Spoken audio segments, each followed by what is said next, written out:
ચાલો તો welcome back to our YouTube channel students. તો ફરીવાર સ્વાગત કરું છું તમારું એજ્યુસ્ટેશન ગુજરાતી નામની યુટ્યુબ ચેનલમાં. તો વિદ્યાર્થી મિત્રો, આજના વિડીયોનો ટૉપિક છે કે શું રીનીટ થશે કે નહીં, અને રીનીટ થશે તો શું કરવું. બીજું કે 8 જુલાઈ સુધીના ટાઈમમાં શું કરવું, સમય કેવી રીતે પસાર કરવો, અને શું 6 જુલાઈએ કાઉન્સેલિંગ શરૂ થઈ જશે કે નહીં. ક્લિયર વિદ્યાર્થી મિત્રો? તો વિદ્યાર્થી મિત્રો, આ બધા જ તમારા મનમાં સળગતા પ્રશ્નો છે, એ બધાનું જ સોલ્યુશન આ વિડીયોમાં તમને મળવાનું છે. તો વિદ્યાર્થી મિત્રો, વિડીયો છેક છેલ્લે સુધી જરૂરથી જોજો. અને જો તમે ચેનલ પર નવા આવ્યા છો અને ચેનલને સબસ્ક્રાઈબ નથી કરી, તો જલ્દીથી સબસ્ક્રાઈબનું બટન દબાવી દો, કે જેથી આવા જ હાઈ ક્વોલિટી કન્ટેન્ટ બનાવવા માટે મને પણ મોટિવેશન મળતું રહે અને સારામાં સારી સચોટ ઇન્ફોર્મેશન તમારા સુધી પહોંચતી રહે. ક્લિયર વિદ્યાર્થી મિત્રો? તો વિડીયો સ્ટાર્ટ કરીએ છીએ. યસ. તો વિદ્યાર્થી મિત્રો, પહેલા ટૉપિક વિશે ચર્ચા કરીએ કે શું રીનીટ થવાના ચાન્સીસ છે કે નહીં. આ અત્યારે ટૉપિક બહુ ટ્રેન્ડિંગ, બધા જ વિદ્યાર્થીઓના મનમાં કન્ફ્યુઝન કે શું રીનીટ થવાના ચાન્સીસ છે કે નહીં. તો વિદ્યાર્થી મિત્રો, હવે વાત કરીએ તો રીનીટ થવાના ચાન્સીસ મારા મતે તો ખૂબ જ ઓછા છે. બરાબર છે? રીનીટ થવાના ચાન્સીસ માનો તો ખૂબ જ ઓછા છે. હવે આનું કારણ કહું. કારણ કે જો વિદ્યાર્થી મિત્રો રીનીટ થઈ જાય બાય ચાન્સ, તો 2024માં 3 વખત નીટ યુજીની એક્ઝામ કન્ડક્ટ થઈ એવું કહેવાય ને આવું આપણા પ્રમાણે જોવા જઈએ તો પોસિબલ જ નથી. અને બીજું કે રીનીટ કન્ડક્ટ કરવામાં ફરીથી જે પણ સ્ટુડન્ટ્સ હતા, બરાબર છે, એટલે કે જે 23 લાખ 24 લાખ નિયર બાય તમે ગણી શકો, તેમનો ડેટા ફરી એકત્રિત કરવો પડે. બરાબર છે? ડેટા ફરીથી એકત્રિત કરવો પડે, તેમને ફરીથી નવું એપ્લિકેશન ફોર્મ પ્રોવાઈડ કરવું પડે, ફરીથી સેન્ટરની નવી ફાળવણી કરવી પડે. અને બીજું, આ પરીક્ષા કન્ડક્ટ થઈ જાય ત્યારબાદ ફરીથી રિઝલ્ટ આપવું પડે અને ફરીથી કાઉન્સેલિંગ પણ શરૂ કરવું પડે. તો આ બધું જ જોવા જઈએ તો આ બધું જ કરવામાં વિદ્યાર્થી મિત્રો 1.5 કે 2 મહિનો આરામથી જતો જ રહે. બરાબર છે વિદ્યાર્થી મિત્રો? અને જે તમારી નવી કોલેજ છે એનું સત્ર સમયસર શરૂ ન થઈ શકે. તો આ બધા જ કારણો પર વિચાર કરવામાં આવે વિદ્યાર્થી મિત્રો, તો મારા મતે રીનીટ થવાના ચાન્સીસ ખૂબ જ ઓછા છે. રીનીટ ન થઈ શકે એવું હું માનું છું. બરાબર છે? એટલે રીનીટ થવાના ચાન્સ ખૂબ ઓછા છે. યસ. ત્યારબાદ વાત કરીએ તો શું રીનીટ થઈ જાય બાય ચાન્સ, શું એવું ચુકાદો આવે કે રીનીટ થઈ જાય તો શું કરવું એ સમયમાં, એની વાત કરીએ તો વિદ્યાર્થી મિત્રો, બાય ચાન્સ જો રીનીટ કન્ડક્ટ કરે, બરાબર છે, તો સૌપ્રથમ તો તમારે કોઈપણ પ્રકારનું ટેન્શન લેવાની જરૂર નથી કે કોઈપણ પ્રકારનું પેનિક કરવાની જરૂર નથી. આ વાત ખાસ યાદ રાખજો. જો વિદ્યાર્થી મિત્રો રીનીટ કન્ડક્ટ થઈ જાય તો જે વિદ્યાર્થીઓને વધારે કર્યા છે 560 કે 500-600 ઉપર, બરાબર છે, તો વિદ્યાર્થી મિત્રો 550 કે જે પણ સ્ટુડન્ટને 600 માર્ક ઉપર છે એ વિદ્યાર્થીને સારી રીતે ફરીથી સ્કોર કરવામાં કોઈ પણ વાંધો નહીં આવે, કારણ કે તેમની તૈયારી ખૂબ જ સારી હશે.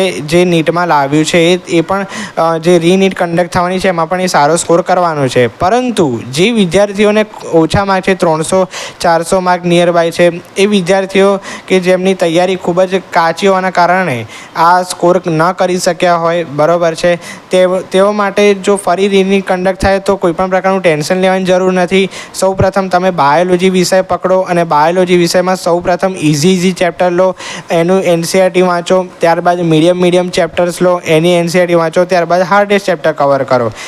ત્યારબાદ તમે કેમેસ્ટ્રી લઈ શકો. ત્યારબાદ ફિઝિક્સના જે ફોર્મ્યુલાસ છે એ બધા રિવિઝન કરી શકો છો. તો આ વિદ્યાર્થી મિત્રો રીનીટ થવાના ચાન્સીસ છે કે નહીં, અને શું રીનીટ થઈ જાય એના ઉપર અત્યારે આપણે ચર્ચા કરી. ક્લિયર છે? તો આ બધે જ ટૉપિક હતા, એના વિશે અત્યારે ચર્ચા કરી. યસ. ત્યારબાદ બીજો ટૉપિક વિશે જો ચર્ચા કરીએ વિદ્યાર્થી મિત્રો, તો 8 જુલાઈ સુધીના સમયમાં શું કરવું જોઈએ. તો 8 જુલાઈ સુધી સમય કેવી રીતે પસાર કરવો જોઈએ એના વિશે અત્યારે આપણે વાત કરીએ. તો વિદ્યાર્થી મિત્રો, અત્યારે તમારા ફ્રી સમયમાં તમારે કાઉન્સેલિંગમાં ભાગ લેવા માટે જરૂરી ડોક્યુમેન્ટ્સ એ બધા જ તૈયાર એક ફાઇલમાં કરી રાખો, કે જેથી કાઉન્સેલિંગ શરૂ થાય ત્યારે કોઈપણ પ્રકારનું પેનિક કે કોઈપણ પ્રકારની મુશ્કેલી ના પડે. બરાબર છે? તો આ એક ડોક્યુમેન્ટ્સ જે તૈયાર કરી રાખો, એક વાત હતી. બરાબર છે? બીજી વાત કરીએ તો તમારું જે રિઝલ્ટ આવ્યું છે વિદ્યાર્થી મિત્રો, તેમાં તમારા જેટલા માર્ક્સ છે તેના આધારે તમને કઈ કોલેજમાં એડમિશન મળી શકે છે. એ કોલેજની સૌપ્રથમ તો એક કોઈ નોટબુક હોય એમાં યાદી બનાવી રાખો, અને તમારા બજેટ પ્રમાણે કયા કોલેજની કેટલી ફી છે, જેમ કે ગવર્મેન્ટ છે, જીમર્સ છે, સેલ્ફ ફાઇનાન્સ કોલેજ છે. આપણા ચેનલ પર બધા જ વિડીયો એમના અવેલેબલ છે, જે MBBS BAMS કોર્સ છે એના, બરાબર છે. તે તમે જોઈ શકો છો. એ તમારા બજેટ પ્રમાણે કઈ કઈ કોલેજ તમને મળી શકે છે. જો તમારે પ્રાઇવેટ કોલેજમાં એડમિશન લેવું છે કે કોઈ પણ ગવર્મેન્ટ કોલેજમાં એડમિશન લેવું છે, એના પ્રમાણે તમે યાદી બનાવી રાખો. ચોક્કસથી તમને બહુ જ કામ આવશે. ચોઇસ ફિલિંગ વખતે કોઈ પણ પ્રકારની મુશ્કેલી નહીં પડે, બરાબર છે. એટલે એક કામ તમારે ડોક્યુમેન્ટ્સ સૌપ્રથમ ભેગા કરી કરવાનું છે, અને બીજું કામ આ કોલેજની યાદી બનાવી રાખવાનું કરવાનું છે, કે જેથી કોઈ પણ પ્રકારના લોચા ના થાય ચોઇસ ફિલિંગ કરતી વખતે.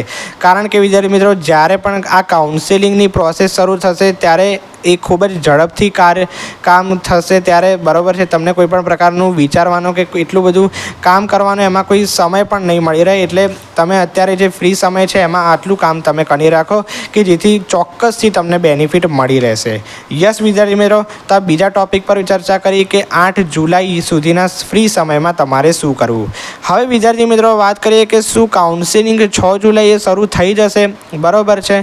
તો વિદ્યાર્થી મિત્રો, આના પર જો ચર્ચા કરવામાં આવે તો સુપ્રીમ કોર્ટ જે છે આપણી ભારતની, એમણે એવો ચુકાદો આપ્યો હતો હમણાં વચ્ચે કે કાઉન્સેલિંગ 6 જુલાઈએ શરૂ થશે.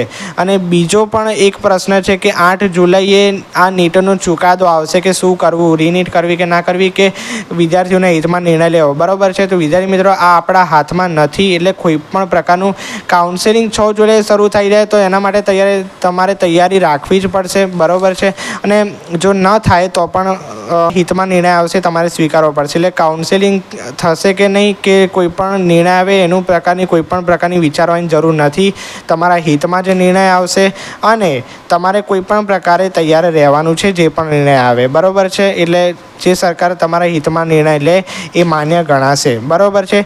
તેથી આ વિડીયોમાં મેં 8 જુલાઈ સુધી શું કરવું એના સ્ટેપ કીધા, અને એ ફોલો જરૂરથી કરજો. તમને બેનિફિટ જરૂરથી થશે, 100% થશે, બરાબર છે. વિદ્યાર્થી મિત્રો, કાઉન્સેલિંગ પ્રોસેસ કેવી રીતે કરવી, એનું ક્યારે શરૂ થશે, જ્યારે પણ શરૂ થશે હું તમને જણાવતો રહીશ. વિદ્યાર્થી મિત્રો, હજી કોઈ પણ પ્રકારની એની ઇન્ફોર્મેશન કે એની પ્રકારની કોઈ પણ અપડેટ હજી આવી નથી, તો હું તમને ચોક્કસથી જણાવતો રહીશ. તેથી ચેનલને સબસ્ક્રાઈબ ના કરી હોય તો જલ્દીથી ચેનલને સબસ્ક્રાઈબ કરી દો, કે જેથી આવી જ નવી ઇન્ફોર્મેશન ને આવી જ નવી માહિતી તમારા સુધી પહોંચી રહે અને આવા જ વિડીયો તમારા સુધી હેલ્પફુલ થતા રહે. તો વિદ્યાર્થી મિત્રો, વિડીયો અહીંયા સમાપ્ત કરે છે. આજના વિડીયોમાં મેં ટોપિક 1 રીનીટ થવાના ચાન્સીસ છે કે નહીં એના વિશે મેં ચર્ચા કરી.